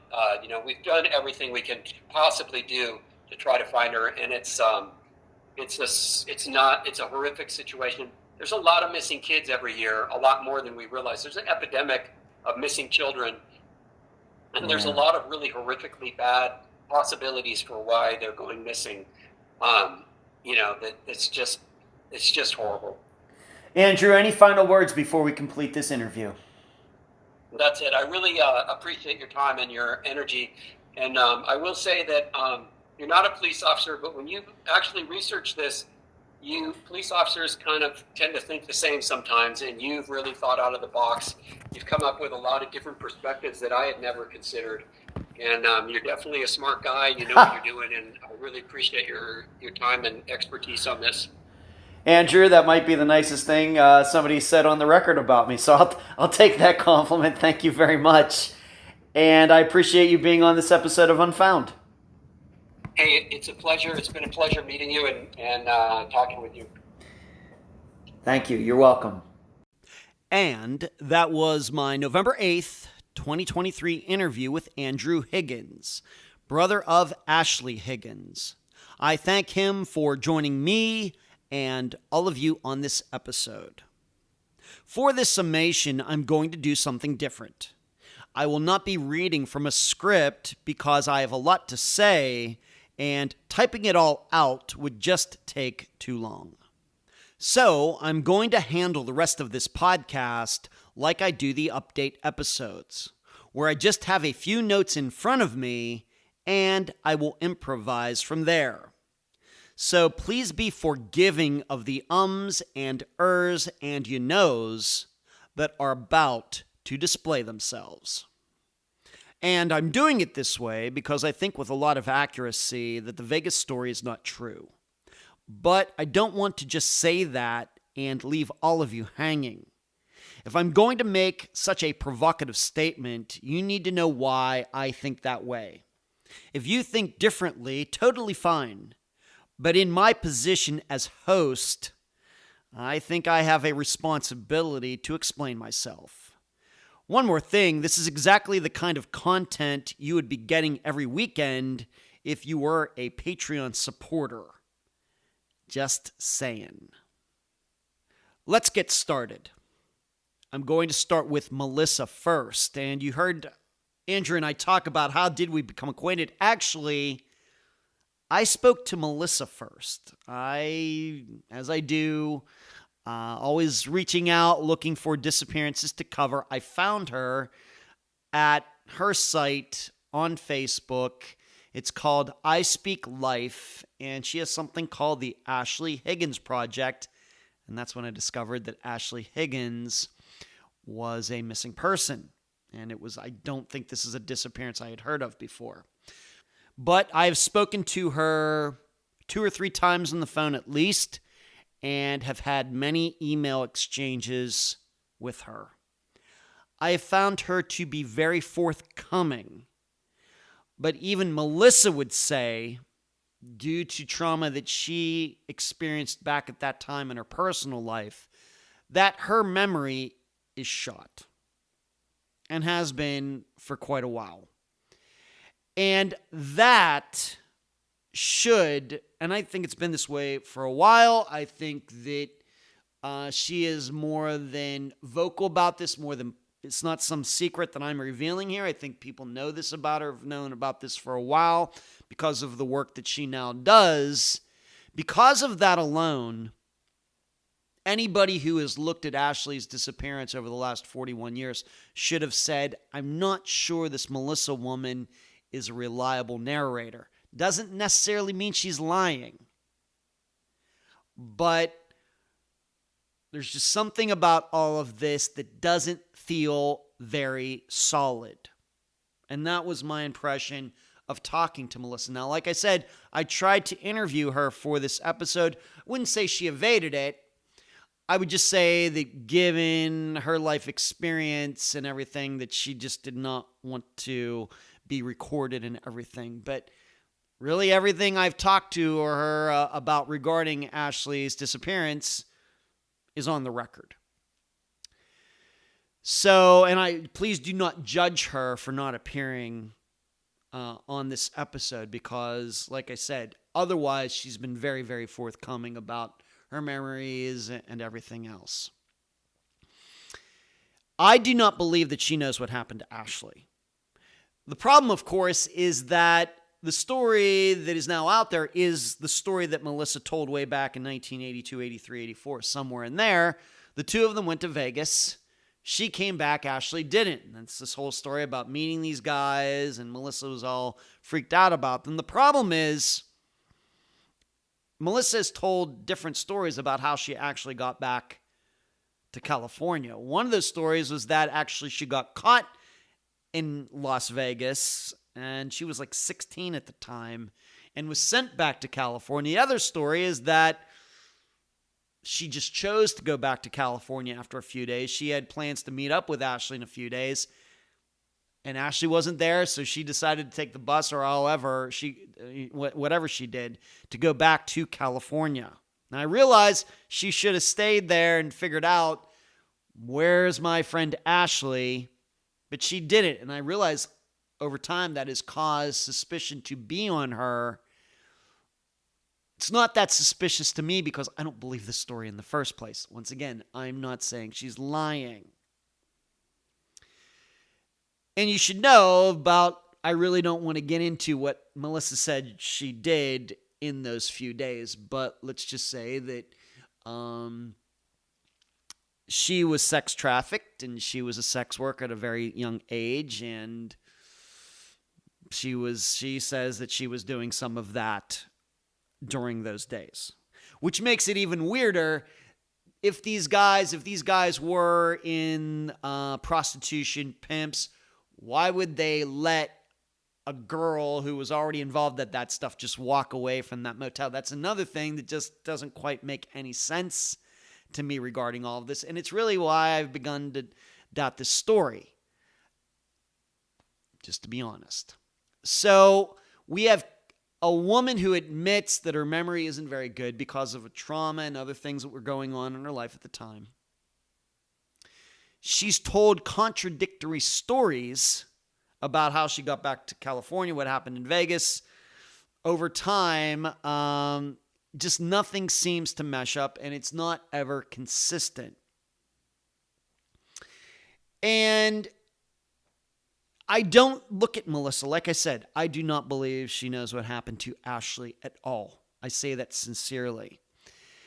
She is not a person like, if we look at another Vegas disappearance, Jessie Foster, where there were at least two women who assisted in the recruiting of Jessie to become a prostitute in Las Vegas. Remember, going way back to one of the first episodes Unfound ever did, were those two women who were friends with the pimps, and they were the ones who would get to know these young women and convince them to do this and to do that. And then suddenly, before long, these women are under control of these pimps.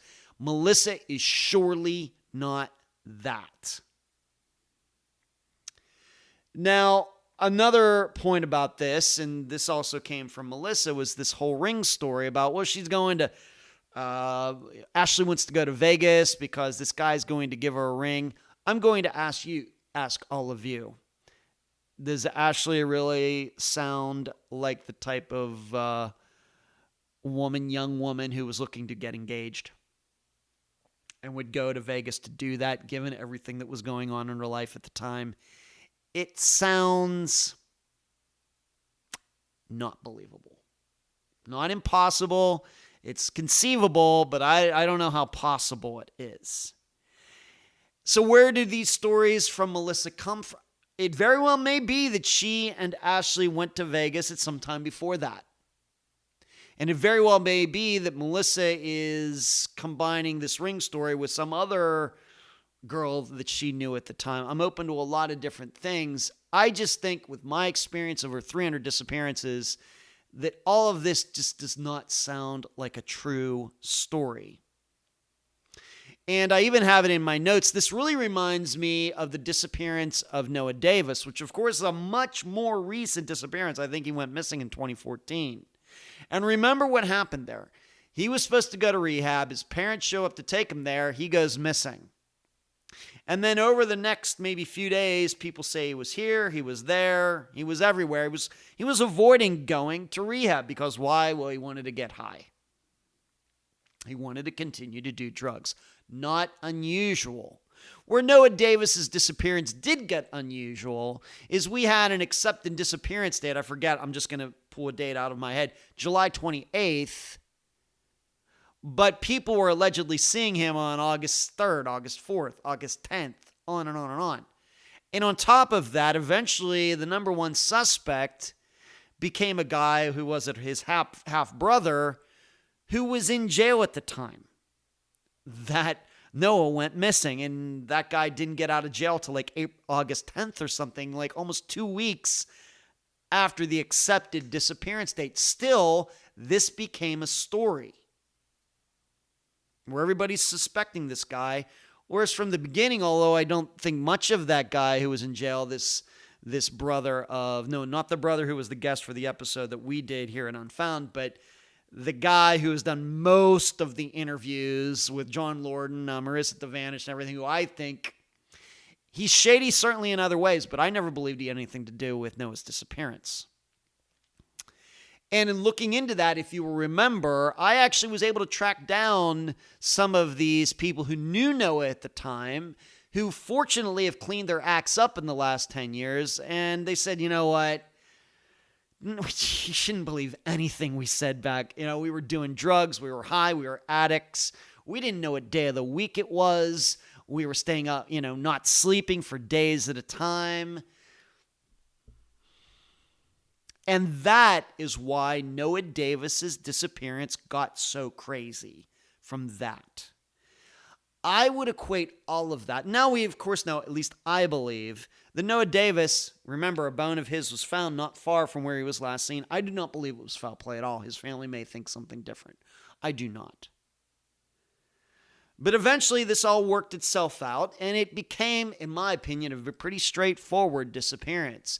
But because everybody was believing these people who didn't even know what day of the week it was, it became crazy. It became crazy. I see a lot of similarities between Noah's disappearance and Ashley's, even though different parts of the country, and his is much more recent, and everything else. I hope to continue to speak to Melissa, if she'll talk to me after this episode comes out, that is. I do not believe that I am undermining her character or anything in any way. I am totally understanding what she is saying about her life at the time, and she admits that there's just a lot of things about that time that she doesn't remember, misplacing dates and times and locations and everything else, because of the trauma she experienced herself at the time. So what I'm saying is, yes, I do believe it is possible to really, really doubt Melissa's story about going to Vegas, but then also believe she had nothing to do with the disappearance. I know that's very unusual to say something like that. But like I said, disappearances are about people, not circumstances, and that includes witnesses and friends of the missing people. It's not just the missing person himself or herself. When we look at all of this, we have to look at the people connected as well. And I mentioned it before, but I'll mention it again. Melissa does have a Facebook page, and if you were to look up the Ashley Higgins Project, she now runs this nonprofit organization raising money to help out young people like she and Ashley were back in the early 1980s. And so that's how I found out about Ashley's disappearance. She then led me to Andrew, who of course appeared on this episode. So that is the major reason that I don't think the story that's been told for the last 40 years is true. There are other things, and I'm going to go into that now. I also had a chance to speak to Ashley's mother, Andrew's mother, and Andrew arranged that. And I only spoke to her once. We had a very pleasant conversation. As you would imagine, she's up in age. She's like around my dad's age, like mid to late 80s. I found her to be fairly clear-headed about her memory going back to that time. And there is something that she said that sticks out to me. Now, you should also know that maybe her recollection changes from time to time for a different reason, maybe, of course, than Melissa's. But here is something that Ashley's mother insisted on. The way she remembers it, that, remember, in the interview, Andrew and I talked about Ashley being abused, and we're not going to get into who that was. But the way Ashley's mother remembers it is Ashley disappeared the day after Ashley admitted to her mother that she was being abused. That is the way the mother remembered it. That's what she told me. So that adds something more to this. What are the odds? So we have to think about it this way. What are the odds that the day after Ashley admits being abused to her mother, that she goes missing in Vegas, a drive of 4 hours away, and somebody else besides the abuser caused it? It seems unlikely. Not impossible. It's certainly conceivable. But this is the way I think about these things.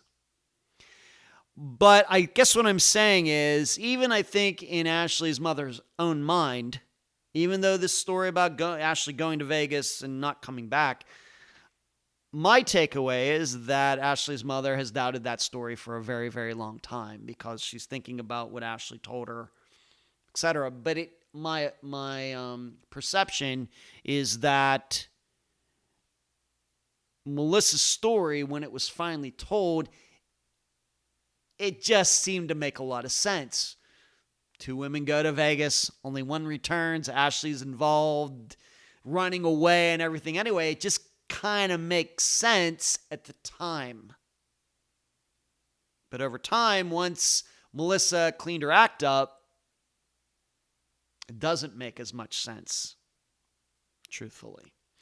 So there's that. This is another reason, just coming right from Ashley's mother's own mouth, that causes me to doubt the most popular story.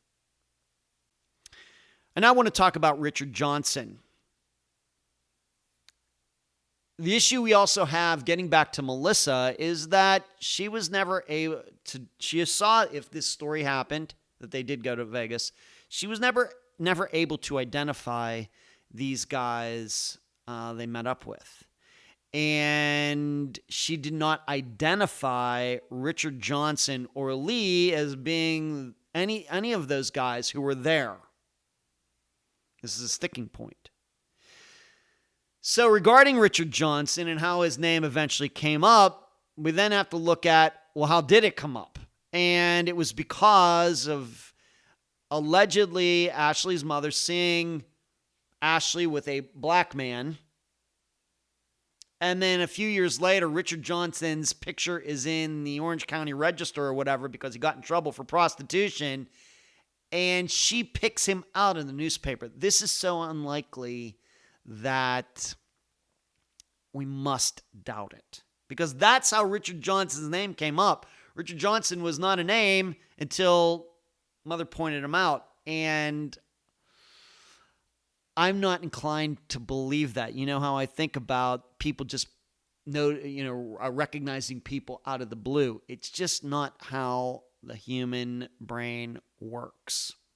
In addition, what doesn't seem to make a lot of sense is that if he were in LA, and there's proof that he was given the story, why is he meeting Ashley in Las Vegas?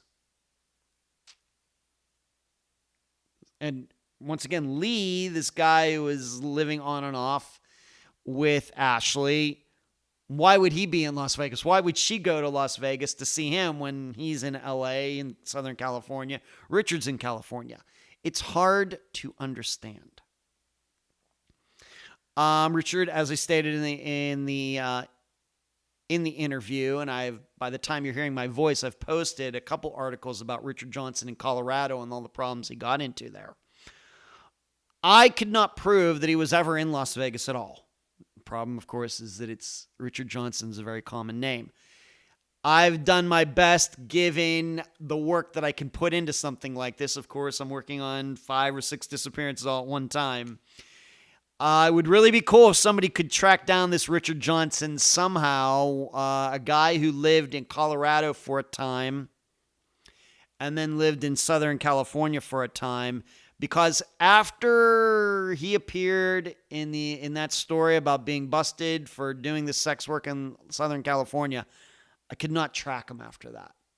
So if anybody is able to do that, you want to contact me, unfoundpodcast@gmail.com, and give it a good shot, I'm open to that. But there's no proof that he ever went back to Colorado or Las Vegas or New Mexico, these locations that were discussed in the interview. In addition, I can't figure out any way where Richard Johnson and Lee, the roommate, the guy that was in Chicago, I'll get into that in a moment, but I don't even know how these two would have even known each other. I could not find anything that Richard Johnson was originally from Arkansas, which is where I think Lee is from. And Lee's name is never mentioned in any of the Colorado news stories where Richard got in trouble. So, although I understand what Andrew's saying in the interview, that Lee was maybe just very low on, in the organization of recruiting girls, maybe he was, but there's just nothing to show that he and Richard knew each other. In addition, regarding Richard Johnson, if he had caused Ashley's disappearance, then why hasn't his name come up in the disappearances of other women? Because I've looked. Of course, a lot of prostitutes, sex workers have gone missing. And I did look up, that area of California at the time on NAMUS, and I looked in Vegas back at that time. There's really nothing that could be connected to him at all. So I just don't know. As far as Lee goes, as I have it written here in my notes, theoretically, he really does make the best suspect. If we were to believe Ashley was murdered by somebody, there was foul play. Lee actually, theoretically, what we've learned about disappearances, I think, so far over 7 years, he actually does make the best candidate. He was close to her. He lived with her. They were, I guess, together in Chicago. I think there might be reasons to doubt that, though. But she was certainly in Chicago. But really, was it Lee? Could have been somebody else, maybe. But the guy in Southern California was close to her, lived with her, knew her, much older than her, sketchy background. No story, never did say anything about Ashley going to Vegas or not.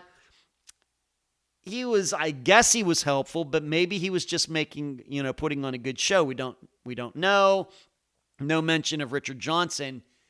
In a much more straightforward disappearance, Lee would make a fantastic suspect. And maybe at this point, maybe even that's the way I'm leaning.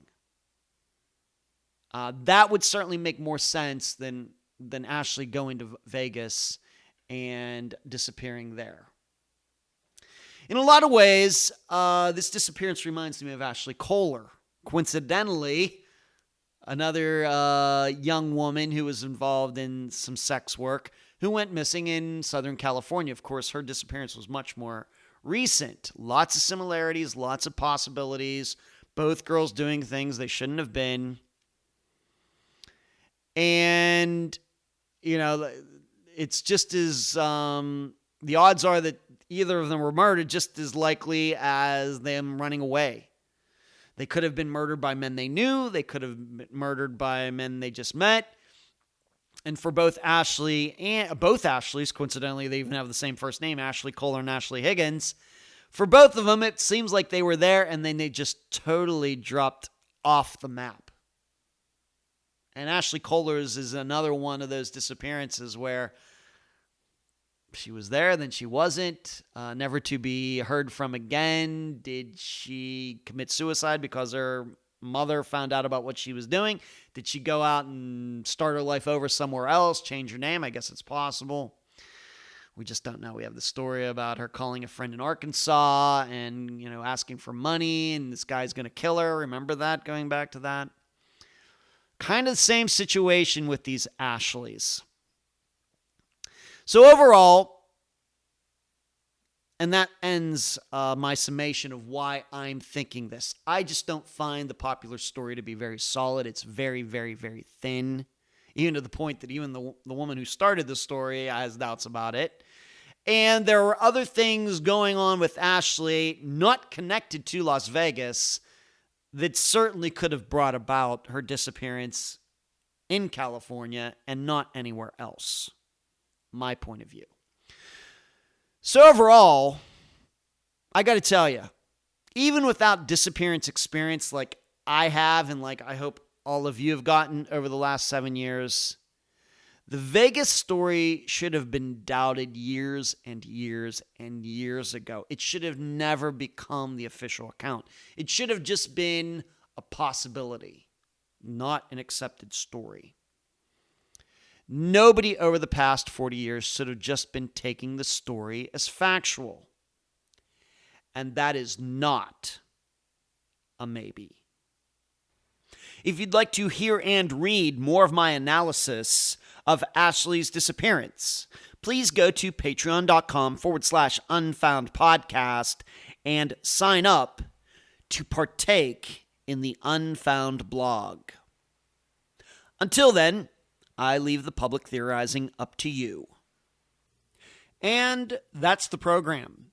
Right now, while you are in your podcast platform, Spotify, YouTube, iTunes, wherever, give Unfound a 5-star review, a thumbs up, whatever that platform allows. I thank you for listening. I'm Ed Densel, and you've just finished this episode of Unfound.